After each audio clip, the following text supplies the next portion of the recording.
The following podcast is a deep, shallow dive production. And you're going to love it. Okay, let's go.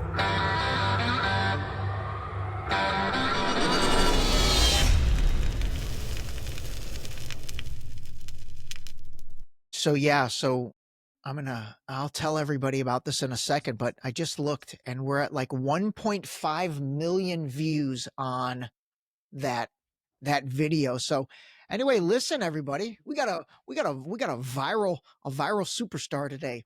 If you guys have followed the Deep Shallow Dive Instagram page, you may have seen this video from Caleb Dix. It's under Clyde. He goes by Clyde on his IG. And it was a video of him driving around from a recent trip where he went to the West Bank in Israel, Palestine.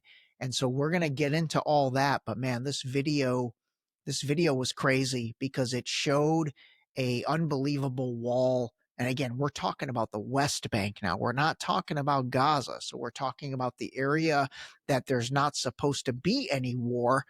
And we will get into all that in a minute. But hey, welcome, brother. I appreciate you joining.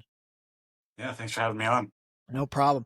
All right, listen, Caleb is another guy that, honestly, it's like you're a little bit of a hybrid in terms of recent people that I've brought on the podcast. And you are a combination of, Christianity, Christian people. Like I've brought Jay Slay USA, this guy, Jeremy Sladen. I just did an episode with a guy named Paul Davis, who was super interesting. And then at the same token, you've been in the military. And so I've done episodes with Josephine Gilbo. I've done episodes with Alan Shabaro, folks that were in the military and that served and obviously now have, real different views on kind of what's going on in the Middle East, maybe what's going on in Ukraine, Russia. And you are a combination of these two. So you grew up, religiously like a lot of people in the United States. And then you also have spent time in the military. And so I'm really excited to have you kind of help us understand the blending of those two. But let's start off with a little bit of background on your childhood and maybe that religious upbringing that you were brought up on. So, like you said, I spent 5 years in the Marine Corps. I was brought up in I guess you could say, small town Iowa.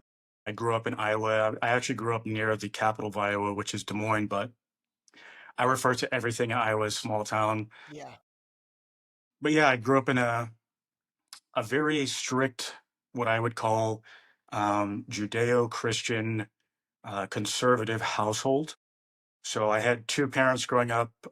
They're now divorced, but throughout my whole childhood, my parents were together, and I had three siblings, an older brother and two younger sisters. And we were all raised in a very strict Christian home, very conservative. We were actually, I would say, sheltered in a lot of ways and forced down into this box. We were homeschooled our entire life until the age of, college age. And so growing up where I was at, it was absolutely a bubble in so many different ways. We were just we were just kept in these boxes, in these bubbles, whether it was through Christianity, through religion, through our political ideology, our worldview, how we looked at other countries. And so growing up with that sheltered perspective, it always left me wanting to know more. I feel like when I was so sheltered and I wasn't exposed to all these things, that gave me the hunger to join the military. It gave me the hunger to start researching all of this stuff and learn this stuff for myself. So that was kind of the upbringing that I had. And I always talk about this because I need to preface this. I am Christian. I am personally Christian myself. But that didn't come through my faith and my belief in God and in Jesus Christ and in the Bible did not come through my forced teaching. Yes, I was raised in a household where we were forced to go to church every single Sunday. We were forced to believe in the Bible. We never looked at any other perspectives. We were hidden and kept away from theories like evolution, other religions. It was just, this is the Bible, this is God's word, this is what you believe. And so let me ask you a question. I've talked about this with the other guys. Do you remember what Bible you were brought up on? Like, was it the NIV Bible? Was it just the King James Bible? Was it potentially this Scofield Bible that's received a lot of notoriety as of late? Do you remember that? So I am familiar with the Scofield Bible. I don't remember having one of those Bibles in our house, the Scofield Bible specifically. We ran off of the NIV and the King James. My dad preferred the King James version. My church preferred the NIV. However, the Scofield Bible is so prominent in the churches because a lot of these pastors, both my parents went to a Bible college, Moody Bible Institute in Chicago. And at that school, they taught with a Scofield Bible. So whether these churches or whether these individual Christians or not are reading from the Scofield Bible every Sunday, the the the the teachings a lot of times come from and originate from the Scofield Bible in the schools and the institutions, and that trickles down into the churches. Got it. Got it. Okay. Okay. And so, because I think right now, one of the things that is kind of coming to light is that Scofield Bible was heavily influenced by the Rothschild family who funded that project. And so the question is becoming, has a narrative of the Scofield Bible been implanted into the system of the United States really ever since 1909? And so I think right now what's happening, and you're a little bit of a testament of it, is people are kind of questioning the things that they were taught growing up. All right, go on. Carry on. Yeah, absolutely. I think the Scofield Bible it did reshape Christianity, especially when it comes to evangelical churches, Protestant churches, those denominations. It was definitely an influential part of basically, I guess you could say, Jewifying the church in America. And here's the other thing. We'll probably get into this later, but I've traveled. I've been to roughly 22, 23 different countries Mm. in my life, and I've visited with Christians all over the world. And what I can say is this narrative that Christians, modern day Christians, are to support the modern day Jews is not a worldwide doctrine. This is primarily an American Christian ideology. And I think that stems from the Scofield Bible and all of the indoctrination that we have received from the church, from the Scofield Bible, because it's not a thing anywhere else. And it's not really a thing anywhere else in the world. This is an American Christian belief system. And I'll say one more thing on that. Yeah. So, like I said, I've traveled to, whether it was in the military or on my own personal travels, been to 22, 23 different countries. What I can tell you, being an American, and especially growing up in Iowa, which I already consider a bubble, I consider America a massive bubble. People in America do not venture out. They do not go to these other countries. They do not see the Middle East. They do not see what the rest of the world looks like and operates like and is. America is a bubble, and people are sheltered, even if you live in California, even if you live in New York, where you might have a bunch of diversity. This is still a bubble, and people don't understand what the rest of the world is really like. And I didn't realize that until I got out of Iowa, joined the military, and traveled, and then did all these personal traveling experiences for myself. That's very interesting. And you know what? That is incredibly interesting for you to help us understand that maybe the Christianity or Christian views or this Judeo Christian mindset is not necessarily the same all around the world. I never even thought about that. I thought maybe it is all the same around the world. And that really does man, you can extrapolate that so many different ways, but obviously the United States is probably the biggest mecca for Christianity in terms of numbers. And then obviously we are the strongest country economically, militarily, and all of that. And so, if there was a place to conquer, Doesn't that make sense? yeah. Isn't that a crazy coincidence? Yeah, that is a crazy coincidence. All right, let me ask you this because I want to gear around this. You're on a mission right now and you're doing something and you've grown an Instagram following within, I think, a month, or not much longer than that, to over 40,000 people. And a lot of that is because, man, you are telling your truth, and you are telling kind of the what you're seeing through your eyes from your Christianity upbringing, from your military experience, and then definitely from this recent trip that you just took. So what are you doing? What are you up to, man? What is this plan for you, or what are you trying or wanting to do? I shouldn't even say trying, because you're doing it. What are you wanting to do? Yeah, so like you said, my Instagram blew up very quickly, and I wasn't expecting that because I started posting like 33 days ago, just about a month ago. I started posting, and I'm already at about 41,000 followers. But I think the reason behind that is because it resonates. My message resonates with so many people. And there's so few people who are willing or able to talk about this stuff. I think people are waking up to the truth of what's going on in the relationship, the real relationship between America and Israel, and the relationship between Christians and Jews. People are starting to wake up, and it comes from a lot of what's going on in Gaza. And people are seeing the reports of aid workers being targeted and killed. They're seeing videos come out of convoys of paramedics being ambushed by IDF and being killed, and then nothing's done about it. So people are waking up. But here's the thing, nobody wants to talk about this stuff, or nobody has, I guess, the balls to talk about this stuff, because when people come out and talk about it, they receive criticism, they receive slander, they get fired, they get defunded, they get arrested. And now you get deported. If you have a green card and you say anything in criticism towards the war, basically criticizing a foreign government about what they're doing, the genocide that they're committing, if you say anything about that as a green card holder, you're at risk of getting deported. This has happened multiple times. We've seen this. So I think the reason why I'm blowing up so quickly is because I'm putting my face out there, and I'm actually talking about this stuff, and people know. But I guess I am a voice for people who don't want to talk about this or can't talk about it. But to get further into, I guess, what my mission is, with the background that I have coming from the military, being an American, being a white American Christian, I think my demographic, I want to wake up these people. I want to wake up the Christians. I want to wake up the people in America. I want to wake up the veterans. I want them to see the truth. And that's why I took the trip, because I've known this stuff. And we can go further back into my childhood when I started waking up to the truth of Israel and the relationship between America and Israel. I started waking up to the stuff when I was in high school.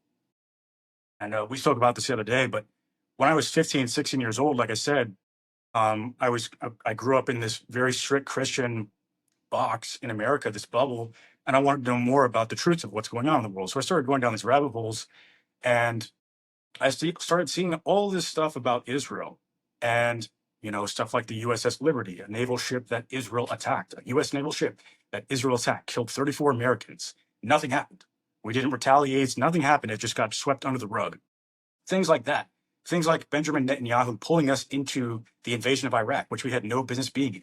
In 2002, he spoke in front of Congress testifying that Iraq had weapons of mass destruction. That was a lie. We got that intel, that information from the Israeli government, and then we were sent to go do their dirty work, stuff like that. So I started researching this stuff and realizing, all the money we're sending them. And I'm thinking to myself, as a 15, 16-year-old kid, as a Christian who was told my whole life, we have to support the Jews, we have to bless the Jews, we have to bless the nation of Israel. And I'm looking at this stuff and saying, well, that's very contradictory. Why would we as Americans, and why would we as Christians support a people that have attacked us, that have pulled us into wars, that have taken billions and billions, hundreds of billions of our dollars and giving us nothing in return? America's greatest ally, they say. Israel's never fought with us in a single conflict. Here's a crazy statistic for you. More American troops have been killed by Israelis than have served alongside Israelis in foreign conflicts. That was a crazy statistic that I learned. So I'm just thinking, why are we supporting Israel? And as a Christian, it almost felt contradictory to be looking at this, to be researching this, because I've told my whole life we're supposed to support Israel. But now I'm looking at them as if they are our greatest enemy. Yeah. And so let me ask you this question real quick, because that's one of the things. And again, being somebody that is not religious and doesn't have any of that background, that's one of the things I've tried to understand. When you guys were growing up, and in this case, I'm saying you guys as in Christians, Christian Americans, you were taught to support Israel, unequivocally. Why is that? Like, does it have to do with biblical prophecies, or like, why is that? So again, it stems back to the Scofield Bible. This was not an overwhelming belief in churches in America. It really started becoming popularized after the Scofield Bible. But the rationale, and this is thousands of years of explanation wrapped up in a couple minutes. I'll try to do my best. But the history is Christians in America, or whatever Christian, I'll say it this way. There's two types of Christians. There's many types of Christians, but when it comes to the relationship with Jews, there's two types of Christians. There's Christians like me who know the truth and know biblically that we're not called to support the current state of Israel. And then there are Christians who are stuck in the old, dated ways of the Scofield Bible and believe that we as Christians have a calling, a God-given calling to support and bless the Jews and bless the state of Israel. Where does that stem from? That stems from Abraham. Abraham was given the old covenant by God. Abraham was proven to be faithful and loyal to God, and God in return said that he would give him descendants as numerous as the stars, which would later be the nation of Israel.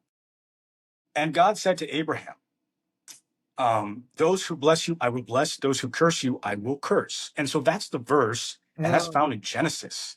Thousands and thousands of years ago. That's the big verse. Like, that is the verse I hear politicians saying all the time. And that's like the moneymaker, it seems. Yes, that is their primary verse that they reference when they want to validate their theory that we're supposed to support the Jews. And so, like I said, this was a verse in Genesis at the time of Abraham, thousands and thousands and thousands of years ago. So we have to follow the history of this. What does that mean? So God said, those who bless you, I will bless, and those who curse you, I will curse. He said this to Abraham. Abraham then went on to have Isaac, his first son, or his second son, after Ishmael. He had Isaac, and then Isaac had Jacob. Jacob, the grandson of Abraham, went on to have 12 sons. These 12 sons became the patriarchs for the nation of Israel, or the 12 tribes of Israel and Judah. There was 10 tribes in Israel and 2 tribes in the southern part in Judah. This was the nation of Israel. This is the people that God's talking about when he's giving Abraham the covenant thousands and thousands of years ago. Now, those people, the people that descend from Abraham, are not the Jews of modern day. They're not the people that reside in Israel. They're not the modern day Jews. The Jews that live in Israel are Ashkenazi Kavarian Jews that stem from Eastern Europe. They have no bloodline relation to Abraham or the 12 tribes of Jacob. These are basically people who converted to Judaism throughout history. Okay? And so let me paint a picture this way. Let's say if a Christian says, okay, we're supposed to support the Jews, supposed to support Israel. Okay, I'm a descendant from Europe. I'm a Christian, but what if I go to a synagogue and I say, okay, I want to convert to Judaism, and then I want to go move to Israel? Does that mean that Christians have to support me now? Well, that's basically what you're saying with these Jews who live in Israel now today. They come from Europe. They don't have descendants. They don't have bloodline descendant from Abraham or Jacob or any of the 12 tribes. And so there's another verse in Galatians, and to get to the second part of the story, so it starts with Abraham. He was given the first covenant, the old covenant from God. Thousands of years of history go by. The Israelites get kicked out of the land multiple times. And then to finish the story off, we need to fast forward to the time of Jesus Christ. When Jesus came, he was seen as the second Adam. Biblically teaching, Jesus came, he lived a sinless life, he died on the cross, he rose 3 days later, he ascended into heaven. And that is the second covenant, the new covenant, okay? And now we are living in the New Testament. In Galatians, it says there's neither Jew or Gentile, man or woman, slave or free. For those who are in Christ Jesus are the seed of Abraham. Okay, so speaking in modern day terms, since the time of Christ, since he fulfilled the prophecy, we're in the New Testament. That means that God's people are the Christians. That verse is proving that in today's time, the Christians, the church, the bride of Christ, these are God's people, not the Jews, not the people who subscribe to Judaism.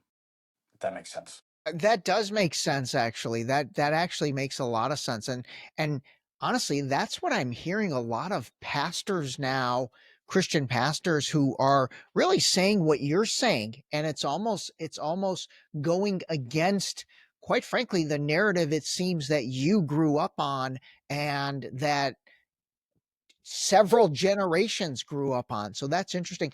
Let's get into what about when you went to the military? Was religion, I guess, a part of that military experience? I mean, like, is religion brought into the military at all? Do you guys go to church on Sundays when you were serving? Like, is there a tie there? Not exactly. In the military, in the military, you're supposed to be apolitical, and we have the First Amendment. So you're allowed to practice whatever religion you believe in. So there's Muslims in the military, there's Jews in the military, there's Christians, there's Buddhists in the military. You're allowed to freely practice your religion, but it's not really a thing to evangelize to other people. You just kind of keep it to yourself. It's your own private life, and you have the right to practice that religion. But as far as the demographic of religious people in the military, it varies. There's pockets of Christians here and there. There's a lot of pockets of atheists. I served alongside a lot of atheists. I served around a decent amount of Christians, even some Muslims. So there's a big diversity of different beliefs in the military. It's not really something that's pushed. I gotcha. And I'm assuming you guys, people in the military, their camaraderie, you know, is around being together in the military. So there's probably not the tension of religion the way there is outside of the military, right? Yeah, it's almost I mean, it's almost a religion, or in the Marine Corps, Yeah. we call it a cult. We call the Marine Corps a cult Yeah. because of that camaraderie, because of that brotherhood. You have Yeah. that right there and of its own. You don't need religion to tie you all together. I gotcha. I gotcha. All right, let's get into this trip, man. Tell us about this recent trip that was only a few weeks ago. So talk us through that. Yeah, so this trip came about. I was there a couple weeks ago. I was there for about a week in the Holy Land, and now I refer to it as the Holy Land because whether you call it Israel or Palestine, it's all the Holy Land to me. And so the story behind that is I had a friend who was getting married in Dubai the week prior. I went to his wedding, and I had been wanting to go to actually Gaza since summer of 2024. So I remember when the war started. I remember very vividly when October 7th happened. I was still in the military, and I saw the news report come out about October 7th, and I realized, okay, Hamas just attacked a monster, and they're going to get absolutely mollywopped after this. They're going to get annihilated. I remember seeing that and thinking that, and feeling bad for the Palestinian civilians. So some time went on. I didn't really think about it. I wasn't too involved in the politics of it all. And then it was around the summertime of 2024, and if you remember, that was when Rafah was really picking up a lot of attention. There was all those sayings, "All eyes on Rafah," and basically the Israelis had cornered all the Palestinians down into the southern tip, which is Rafah, which is a tiny microcosm. It's a tiny little area where they were all cornered. You, you had children, you had civilians, you had refugee camps, and it was just getting absolutely annihilated. So I remember seeing that, and that's kind of when I woke up again and started paying a lot more attention. And at that point in time, I said to myself, I want to go to Rafah, like I want to go to Gaza and do something and help. Like I'm tired of seeing this on my phone. I'm tired of seeing this on the news. I want to do something. And so there was no feasible way, and there's still no feasible way for me to actually get to Gaza. So I never made the trip. Some personal things happened in my own life that I had to focus on. And then it wasn't until 2025 when the ceasefire was broken by Israel. There was a short stint of time where there was a ceasefire, and then Israel broke the ceasefire. And that's again when I woke up and said, okay, this is the time. I am going to dedicate some of my time and money to this. And I'm not just going to donate, but I'm going to go. I'm going to go and I'm going to see it for myself. I'm going to document it, and I'm going to try to help in any way that I can. And this came a little bit, maybe a week after I started posting. I was posting on Instagram, getting a little bit of traction. And so, yeah, I went to my friend's wedding in Dubai the week prior, and then I booked a one-way ticket from Dubai to Tel Aviv. The reason that I booked a one-way ticket is because, number one, I was posting about this stuff, criticism towards the war, criticism towards Israel. And through my military experience, I have connections. I have friends who are in the intelligence sphere, I guess you might call it. So I'm decently well connected, and I had friends that were there, and I also had a connection, and I can't compromise any names, but I have multiple connections in the Holy Land, in Tel Aviv and in Jerusalem and in different parts of the West Bank. And so I reached out to my contacts and I said, this is what I want to do. I want to go and I want to help any way that I can, whether it's a food drive in Jerusalem, or if I can go to the West Bank, or if you can get me close to Gaza. I want to come and I want to do something and I want to document it. And so I worked with some of my contacts. Nothing was set in stone. There was no concrete plan for me to get there and like, I'm going to arrive on this date and I'm going to do this, this, and this, because you just couldn't coordinate that online. They monitor social media, they monitor your phones. So there wasn't too much that I could disclose about my plans. Anyways, jumping back to Dubai, I bought a one-way ticket to Tel Aviv because I didn't know if I was actually going to be allowed entry into the country, because they do deny Yeah. people entry. Yeah. And with my background, I have a clearance from the military. I was in the United States military, and now I'm criticizing Israel openly online. So there was good reason for me to believe that maybe I would get turned away. So I bought the one-way ticket. I went to Tel Aviv. I got through the airport on Passover. So this was during Holy Week. This was during all the religious holidays for the Jews and Christians. I got through. I went to my hotel in Jerusalem. Did And they then I met up. scrutinize you at all as you were going through, like as you go through customs or checkpoints? And then the other question is, was it super locked down? Like, was it incredibly, you hear all these stories. There's like a checkpoint every 5 feet there. I mean, I think that might be an exaggeration, but was it very, I guess, was there a real strict protocol? So for people who have traveled, it is a much more strict protocol getting into Israel. So if you've traveled before, it's not going to be the same thing. You're going to have to go through much more questioning. They probably know a lot more about you before you actually enter and come through. But for me, I was lucky because I showed up on Passover. I think what went in my favor is the fact that it was a national holiday. And so there was literally one lady working at the counter, and there was a big line. So I think she just didn't want to be there on a holiday, and she was just getting people through. Got it. So Got it. I lucked out. But I have heard stories of people getting denied, getting basically interrogated, taken into back rooms, and using scare tactics. Now, something did happen similar to that on my way out. We'll get to that later. But uh, coming in, it was relatively seamless. And so I went to my hotel in Jerusalem, and I met up with one of my contacts. He's an American over there, very good contact. And my first day, I basically was just getting my bearings around the city of Jerusalem. So I walked around, saw the old city, went to a couple tourist spots. Again, it was Passover, so a lot of stuff was closed. I'm just kind of getting a lay of the land and seeing it all for myself in Jerusalem. I do that the first day, and then the second day is kind of like my tourist day in Jerusalem. So I was flying solo that day. I went to the Church of the Holy Sepulchre, which was important to me. That was where Christ was crucified and buried. Um, I was actually there on Palm Sunday, which was cool to see. And then I went to a couple other tourist places on that second day, just wandering around the city, wasn't doing too much for work. Again, I didn't have anything set in stone, no concrete plans for what I was going to do, because my plans fell through of what I was going to do in the West Bank and stuff like that. Now, my contact over there was trying to get me set up with somebody who could take me to the West Bank, basically a guide. You have to remember, this whole area, Jerusalem, the West Bank, the Holy Land, is a massive tourist destination. And the economy runs off of tourists, but there's a war going on. So tourism is absolutely dead.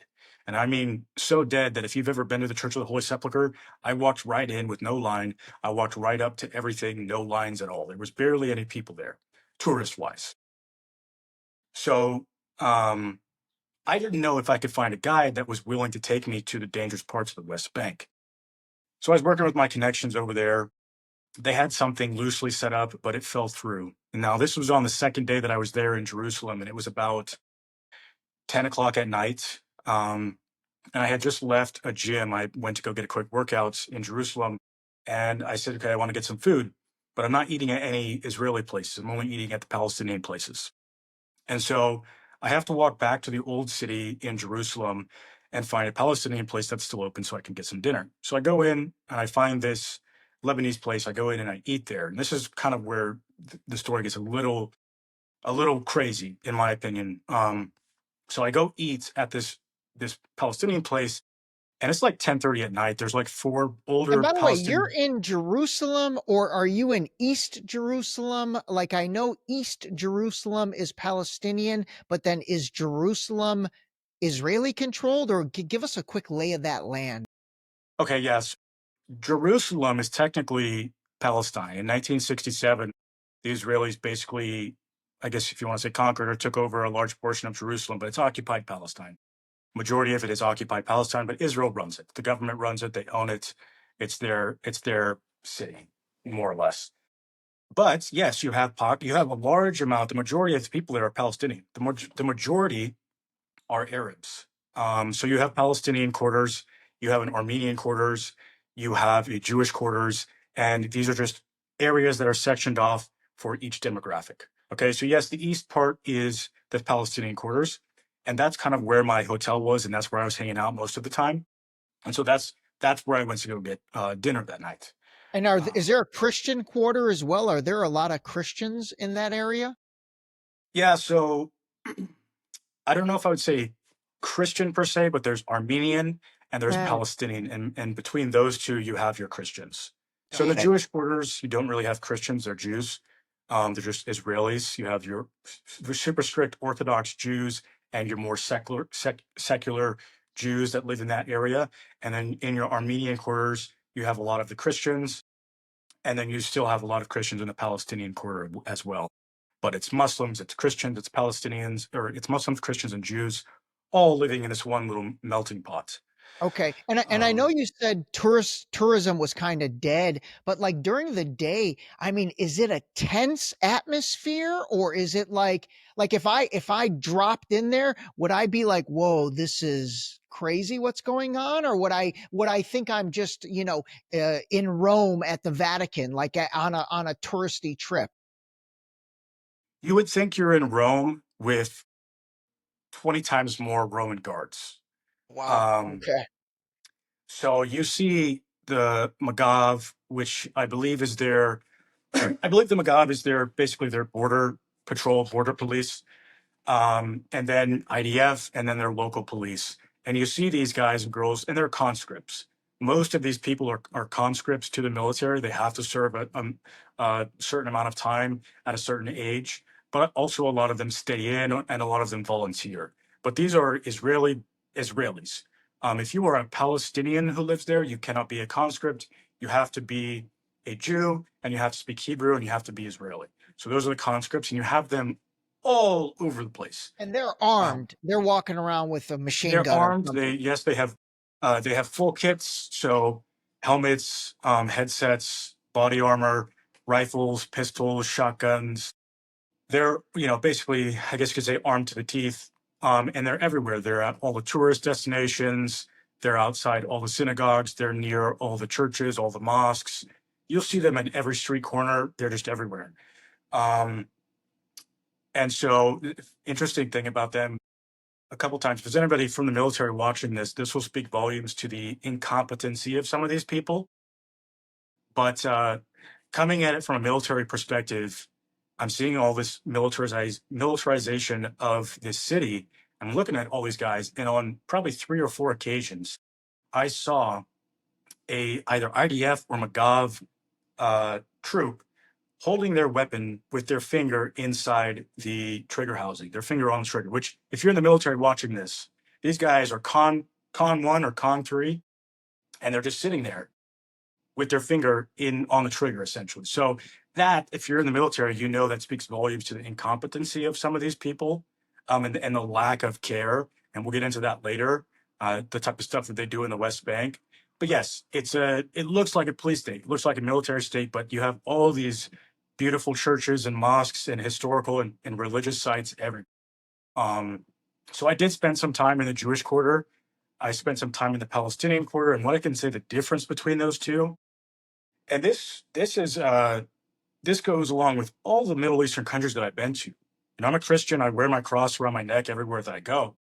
When I was in the Palestinian quarters, I didn't feel discriminated against. I didn't get any funny looks by the Palestinians, by the Muslims. Totally different story when I was in the Israeli Jewish quarter. I went to the Western Wall and I walked around the Jewish quarter. And when I went into the Western Wall, they had very tight security. I had my cross out on my chain like this, and the guard said, "You have to tuck that in.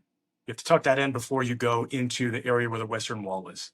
And he was telling me that for my safety, Yeah. because if I wear my cross at the Western Wall with all these Christian loving Jews, I don't know what's going to happen. But he told me for my safety, I need to tuck it in.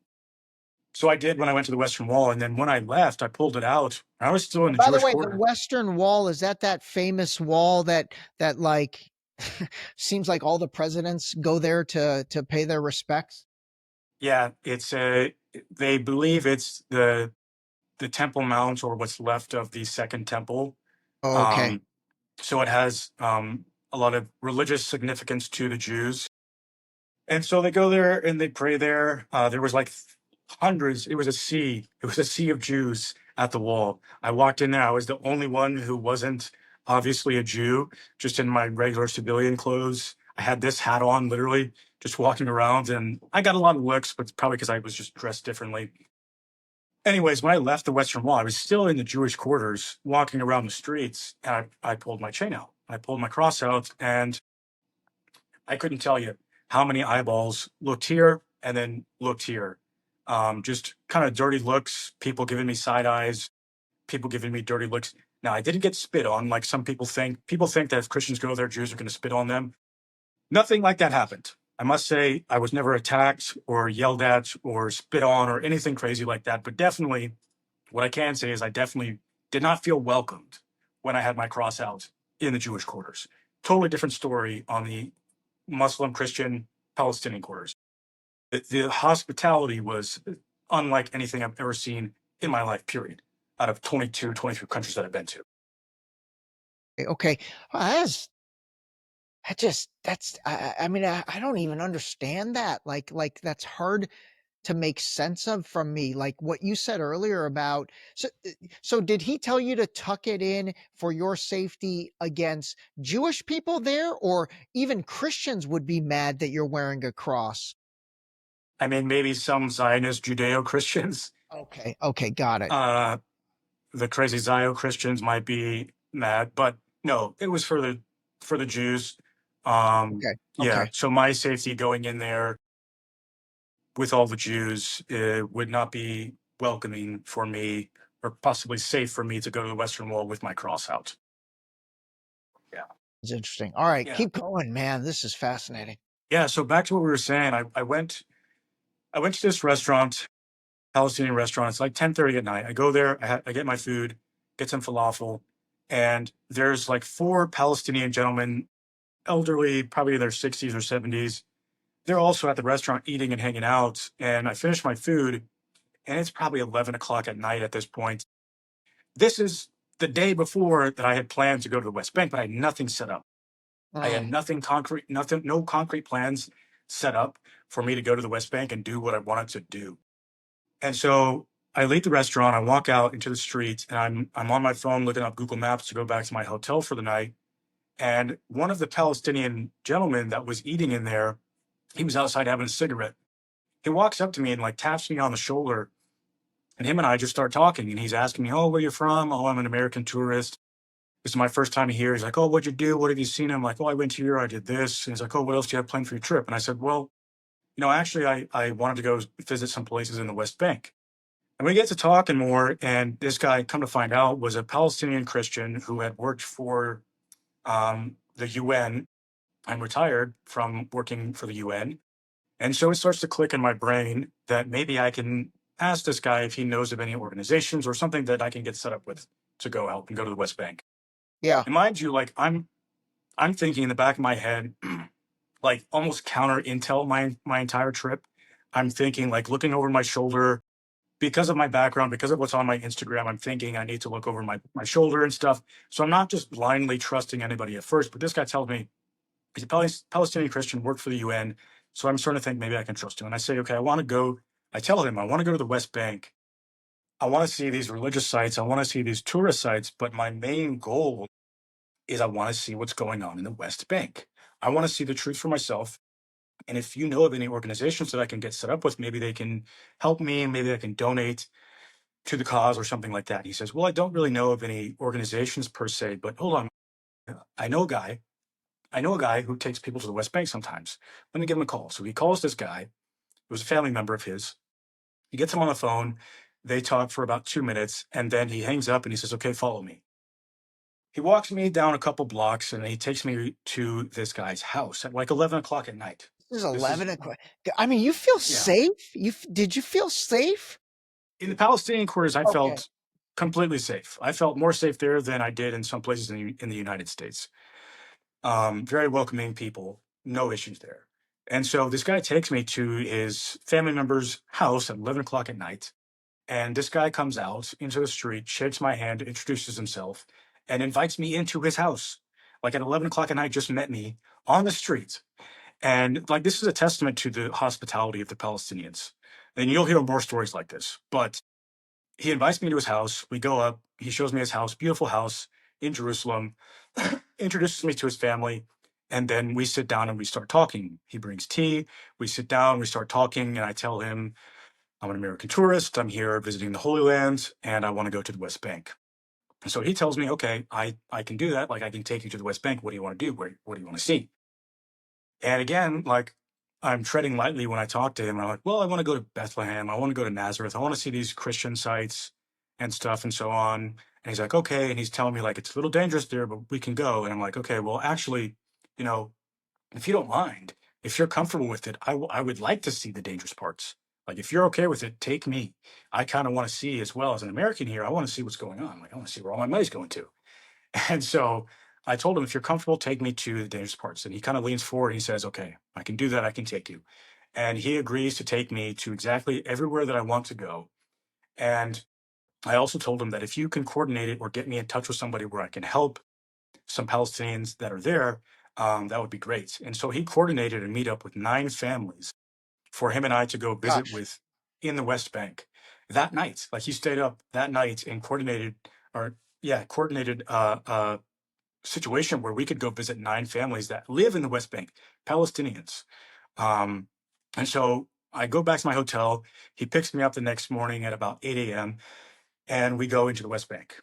And so when you leave Jerusalem, Jerusalem is right next to the West Bank. When you leave Jerusalem, going into the West Bank, easy peasy, no problem. They don't have any issues with people going into the West Bank from Jerusalem.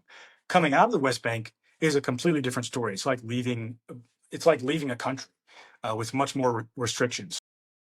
So we go in there, and in my mind, and in this guy's mind, he knows that I want to see stuff. So as we drive in, he's pointing out Palestinian towns. He's pointing out settler towns. He's pointing out the apartheid wall. He's pointing out checkpoints. He's giving me the dynamic and the lay of the land and how things work here. And as we're driving through, you can see, there's 700 checkpoints. There's 700 Israeli checkpoints in the West Bank. 700? And the West Bank is small, right? Like, it's tiny. The entire map of the Holy Land is roughly the size of New Jersey. And the West Bank is a little chunk of that. So if you can imagine, West Bank is tiny. It's teeny tiny, and there's 700 checkpoints in the West Bank, controlled 100% by the Israeli government.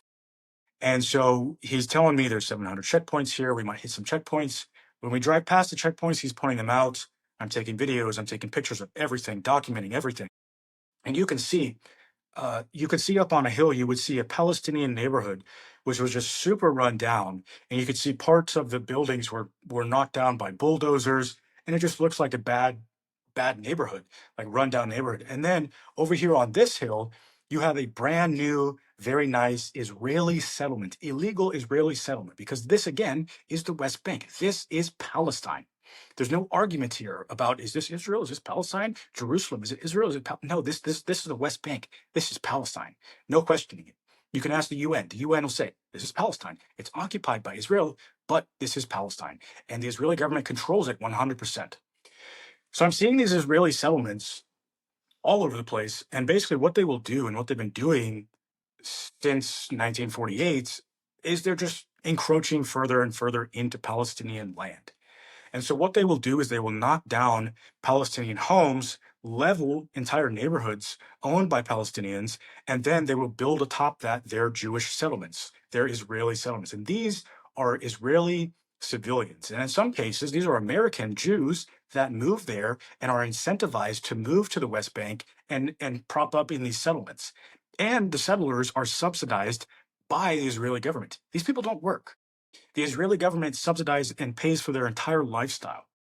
They don't work. And guess where that money's coming from? Me and you. Me and you, Yeah. brother. Yeah. And so we're seeing these settlements. He's telling me the dynamic of them. And so we drive further in, and the first stop we make is at a place called Shiloh. Now, Shiloh, for anybody who is religious, has an Abrahamic religion background, this is the place where the tabernacle was in the Bible and the Ark of the Covenant. So it's very significant to the Jews, also to the Christians. I'm not sure how the significance of it for the Muslims, but for Jews and Christians, this is a very significant historical site. And so we go there, and he's showing me this kind of as a tourist, showing me the site. And it's a historical site that's completely run and operated by Israeli settlers. And I remember for the first time seeing an Israeli settler at Shiloh who was armed. So in Jerusalem, you will see civilians walking around with M4s, AR-15s with rifles. And these are just people in civilian clothing, just civilians who are armed in Jerusalem. You'll see it all over the place. But this was my first time seeing an armed Israeli civilian in the West Bank in somebody else's country. And so I saw three men with their families in civilian attire here at this place in Shiloh in the West Bank, who were armed, had an M4 slung around their shoulder, a loaded M4 AR-15 style rifle slung around their shoulder. And to get further into that story, so the Israeli settlers are subsidized again and incentivized to move to the West Bank and prop up these settlements. Not only are they given all that by the government, but they're armed by the Israeli government. So the Israeli government will give these civilians weapons to go to the West Bank and be armed and walk around with their rifles. And there was during the Biden administration, we give Israel the majority of their armaments, their weapons. The majority of it comes from America, okay? And after September 7th, we increased our contribution to their weapons. We signed a deal with them to give them a certain amount of rifles. And these are AR-15 M4 style rifles that I used in the military. And so this was an agreement that we said, we're going to give you these weapons and you need to use them for the war with Hamas in Gaza. And what happened was Ben-Gvir, the security minister of Israel, was a super controversial character. Yeah. He took the liberty of taking our weapons that we gave them, and he's on camera. They're boasting about this. They're bragging about this. There's videos of them like smiling and stuff. And Ben-Gvir is sitting at a table handing Israeli settlers, civilians in the West Bank, our weapons that we gave them. And these are weapons that were supposed to be given to the military to fight Hamas. And Ben-Gvir is giving our weapons to these settlers, illegal settlers in the West Bank, to arm them and then to later kill Palestinians in the West Bank. And not only Palestinians, they're killing Americans in the West Bank too, with these weapons that we fucking gave them. It's insane. And so I saw that. That is insane. I mean, to arm civilians with these weapons that obviously were meant for something else, which what they were meant for is insane. But the fact that they're using them for this and doing that is crazy. That is crazy. All right, keep going. Yeah, so that was the first time I saw it firsthand. Like, I have pictures, I have videos of these guys carrying these fucking rifles that we fucking gave them. And this is completely, in every way, every fucking angle you look at it is completely illegal. But Ben-Gvir gave them these rifles, and a lot of these settlers are armed. and they'll use them to harass the Palestinians. They'll use them to kill the Palestinians in the West Bank, in somebody else's country. Okay, so we leave Shiloh.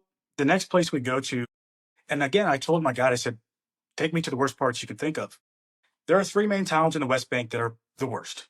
It's Nablus, it's Jenin, and it's Hebron. The first day we went to two of those towns. We went to Jenin and we went to Nablus. What we were doing in Jenin and Nablus is the first place he took me to was a church. This was a church built by Queen Helena, and the significance of why she built a church there is because this was built around the cave with the story where Jesus healed the 10 lepers. So we went there, and then we met up with a Palestinian Christian contact, and from there, this person helped us get in contact with the other Palestinian families, and these were 6 families that we visited in the West Bank the first day, all in Jenin and Nablus. When you get into Jenin and Nablus, you're in a different world. This is full occupation. This is full military police state. This is a full apartheid. This is a full dystopian world. If I can explain the West Bank to anybody who's never been there, if you've ever seen or read a book, The Hunger Games, this is a dystopian world. It's a police state. It's completely run by a foreign government, oppressing and controlling these people 100%. And you have 3 sectors of the West Bank. You have the A block, the B block, and the C block. And it used to be that the C and B block were the worst parts. C was the worst, B was the next worst, and then A was kind of a little bit better. Now it's just congruent all the way through. It's all 100% controlled by Israel. This is a full police state, okay? You will see military vehicles driving up and down the streets. You will see bulldozers. You will see checkpoints where you have Israeli soldiers armed at the checkpoints. You'll see it everywhere, okay? And these checkpoints are to restrict the movement of the Palestinians. So we get to Jenin, and I think we went to Nablus first. And I remember my guide telling me he was shocked that we were in Nablus and didn't have any issues. He was shocked that we didn't have any issues with the Israeli government, and he knew this was a dangerous part. He told me that. He said, well, we shouldn't go down this road. We should avoid this because these are dangerous parts. There's raids that go on there. There's Palestinians that get killed there, arrests that happen all the time, a little bit of rock throwing, stuff that goes on there. It's a bad area. And when you go there, you can see it firsthand. You'll see buildings that have been knocked over. You will see in the road, you'll see tank track marks that have destroyed the streets, destroyed parts of the city. And so when we get there, we go to a grocery store and we buy a bunch of food. And the plan is, this is like off the cuff. We just made this plan the night before of what I was going to do to like go help these people, whatever I could. So we go to a grocery store, we buy a bunch of food, and we get some cash out. And the plan is we're going to go to these houses, we're going to drop off the food and money, and then we're going to visit with the families. And I'm going to speak to them, and I'm going to get to know them and their story. And so we go to the first house, and here's what I can say. And these are these 9 families that he had. Like who found these families? He knew them. People through people. Okay, yeah. Got it. Okay. And are they Christian Palestinians? So the first day it was 6 Christian Palestinian families. The second day it was a mixture of Christian and Muslim families. Okay. But these are Palestinian families that live in the West Bank. They've lived in the West Bank their entire life. Got it. Their generation from generation grew up there. And so we go to the first house, and we go in, and I'm not going to speak too much about the families again. I don't want to compromise anybody here, but yeah. And by the way, your goal was you wanted to get their perspective, right? Like, you just wanted to understand what life was like, and maybe even what life has been like the past 18 months when October 7th happened from their perspective. Exactly. So number one, I wanted to go and see everything for myself. Yeah. But I actually wanted to talk to people who experience this every single day and have experienced it their entire life. So we go and we visit the first family. And what I can say about all the families that was congruent, a couple things. But the thing that stood out to me, the most profound thing that stood out to me is the sheer hospitality, the kindness of these people, the generosity of these people, the love that they share. They welcomed me into their home, and these are just very generous, nice, hospitable people. And there's a picture painted of them that the Israeli propaganda machine gives us, that they're all terrorists, that they're all evil Muslim terrorists. And unfortunately, the United States population, and especially the Christian population, has bought that fucking lie for decades. That and this goes for all Muslims. I've been to about 5 different Muslim countries, and I'm not here to support Islam. I'm Christian, but Muslim people are not all radical terrorists. The vast majority of them are very nice, hospitable people. I've experienced the most hospitality in my life from Muslims, believe it or not. But they wouldn't want you to believe that. So we go in and we visit with this family, and I'm not going to go over every single family individually, but with all the families, the main issue that they have, number one, safety, of course, money, but the issue that they all have, the biggest issue is a lack of work. They don't have jobs. They don't have work there. In the West Bank, the tourist economy is dead. A lot of them used to work in the tourist industry. They can no longer do that. And in these households, you would have entire families, not just immediate family, but extended family. You'd have the grandparents, you'd have cousins sometimes, you'd have all the kids, no matter their age, whether they were in their 20s, 30s, or 40s, and the parents. So in some households, you have 7 to 10 people. And there wasn't a single household that we went to where they had more than one source of income. It was one source of income. It was one single family member working to provide for the whole house. And these kids live there, in their 20s when they're adults, because they don't have the money to leave. They can't leave. And they also don't want to abandon their family. They all just come together and try to support each other under one roof. But the reason they don't have work is because, number one, the tourist industry is dead. But number two, the Israeli government controls everything. Their movement throughout the West Bank. Okay, if they want to get if they're a carpenter or something, or they have some sort of trade, they need to get a license, a permit from the Israeli government to fucking build in their own country. And it's very difficult for them to get. So if you build houses for a living, you have to go ask a foreign fucking government if you can build a house on your land. And oftentimes they don't let them do that because they want to push them out. They don't want Palestinians building. They want Israelis building. And they want the Palestinians going out. So they don't let them do stuff like building. And then also, it's very difficult for them to find work in the West Bank because the economy's dead.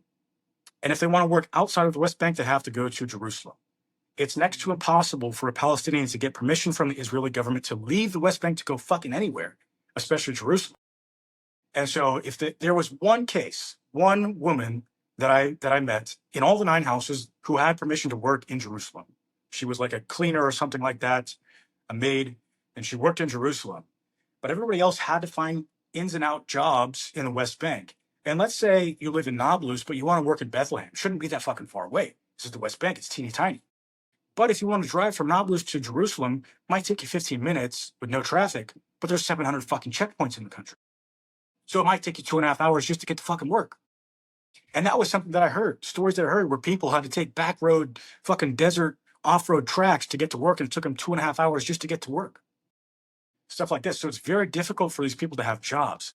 And this is all inside the West Bank, all inside the geography we consider the West Bank. And then Jerusalem technically is not inside the West Bank. It's right next to the West Bank. And what you said earlier, getting from Jerusalem into the West Bank is no problem, but getting from the West Bank out to Jerusalem or to anywhere in order to try to work or in order to try to do anything, you've got tremendous checkpoints. You've got a total lockdown situation. And so the concept of even being able to do that seems so difficult. Next to impossible. It's next to, even if they have family members, let's say, because this is a common thing too. You might have a cousin.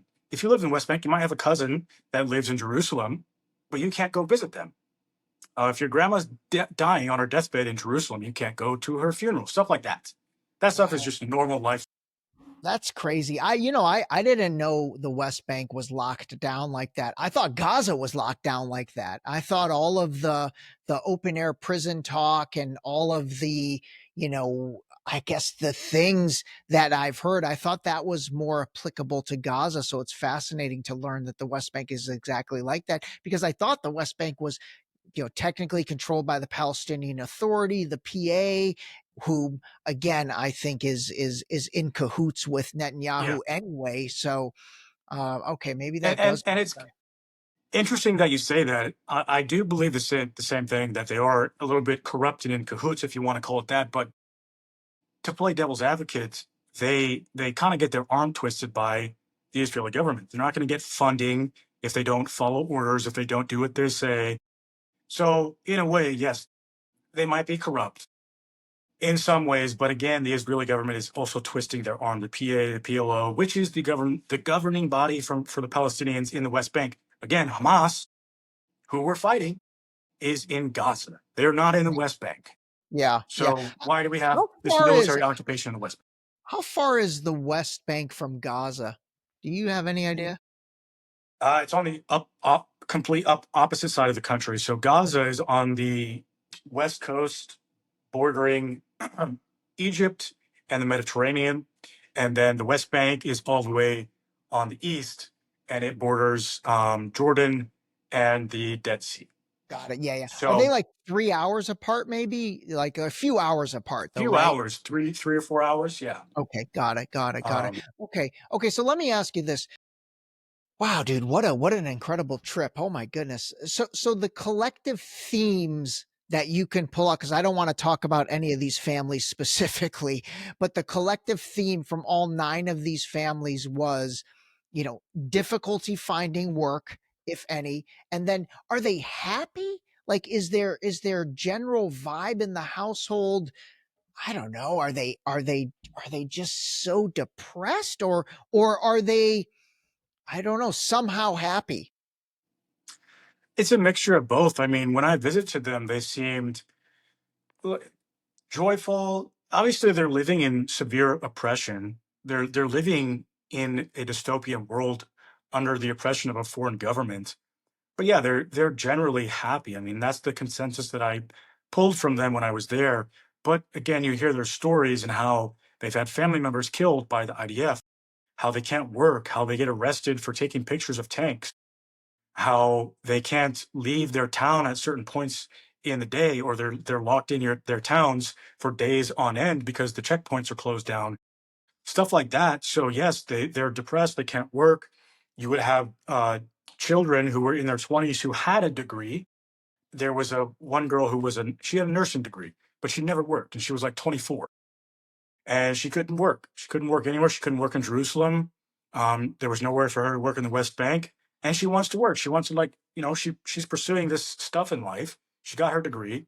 She has ambitions and goals in life, but she can't do anything about it.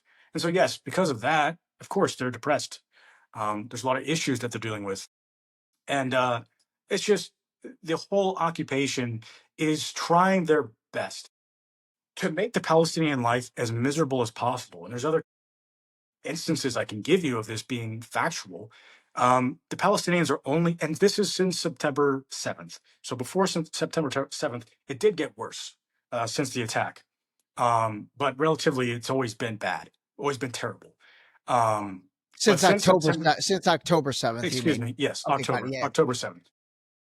Thanks for the correction. But yeah, since October 7th, life there has gotten a lot worse.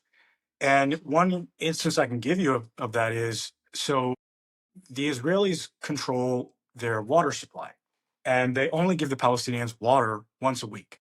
And so, since they only get running water once a week, what the Palestinians have to do is they have to go buy water tanks and put them on the side of their house. And I would see these and I asked, like, why do they have water tanks all over the place? And I was told, we only get water once a week and we have to survive off this water. And we would be driving past these houses and you would see empty water tanks on the ground next to the house with fucking bullet holes in it. So not only are they giving them water once a week, but they then have to go spend their limited money on water. And then the Israelis are coming by and fucking lighting up their water tanks and getting rid of their water. Like, it's shit like that where they just harass them constantly. It's a constant barrage of harassment to make their life as miserable as possible. And you saw all this with your own I eyes. saw it. I have pictures. I have videos. I talked to the people that have experienced it firsthand. It's not a fucking conspiracy theory. You can look up pictures. Here's the other thing. This genocide is the most well-documented genocide in history and the most denied. Yeah, that's an excellent statement. Wow, that is an excellent statement. It's definitely the most well documented. We're all watching it on our phones, and you're right, it's the most denied.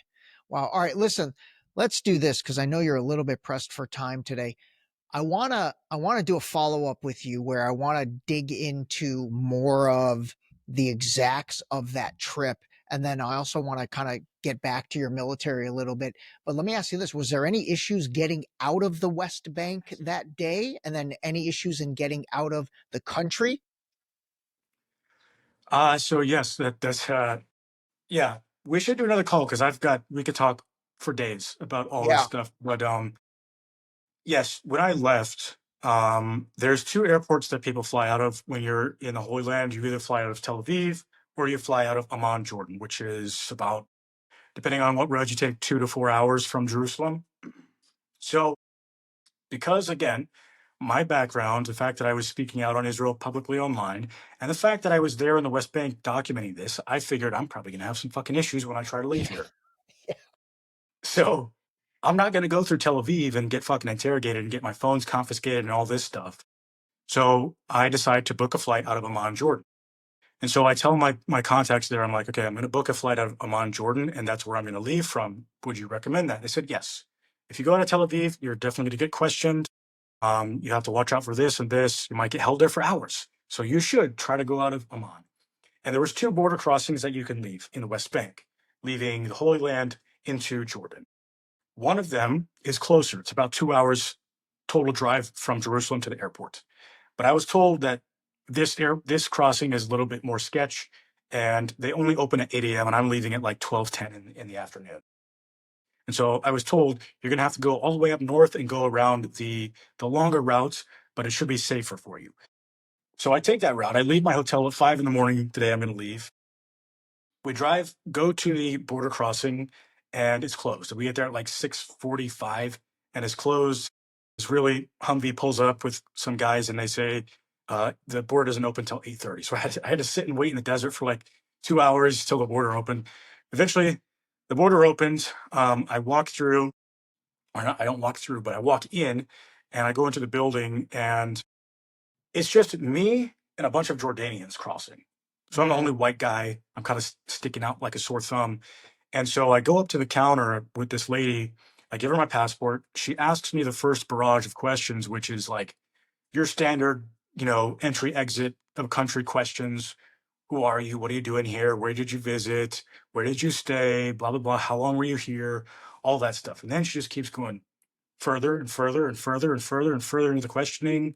Did you visit the West Bank? Where did you go in the West Bank? Who did you visit in the West Bank? What did you see in the West Bank? Um, Asking me like specific questions like who I saw, names, who I stayed with, all that stuff. And then just going further down the rabbit hole of questions. She questioned me for probably 10 minutes at the counter. And then she said, okay, can you have a seat over there on those benches?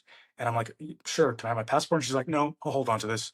So I go and sit down on these benches, and I sit there for probably 15, 20 minutes. And I'm looking at my watch, like, my flight's going to take off in a few hours. I got to get going. And so I'm sitting on these benches, and this Magav guy walks up to me. He's one of the border guard guys, and he's got tactical clothing on with a pistol on his hip. Walks up to me and he says, "Hey, I need you to follow me." So I grab my bags, I follow him, and I follow him into this open corridor of the building where I was at, and I get surrounded. I get surrounded by four guys with rifles. And we're in like this diamond formation where they're around me like this, and I'm in the middle. So I'm Mhm. standing in the middle of these four guys, and they're facing me with their rifles, just standing there. It's like this like staring match. I'm looking at all of them. They're not saying anything. And then one of them says, okay, follow me. And then we turn around and we walk to this back room, and we're in formation. Like the four dudes are around me like a force field with their rifles. They're playing a scare tactic. They're trying to mess with me. They're trying to get in my head. I know this. And I'm just like, okay, come on, we need to get this over with. I need to get to my flight.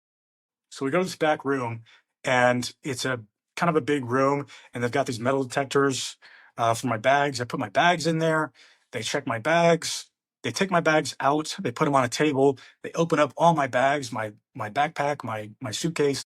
They start taking every little thing out. They're dropping my stuff on the floor. not picking it up.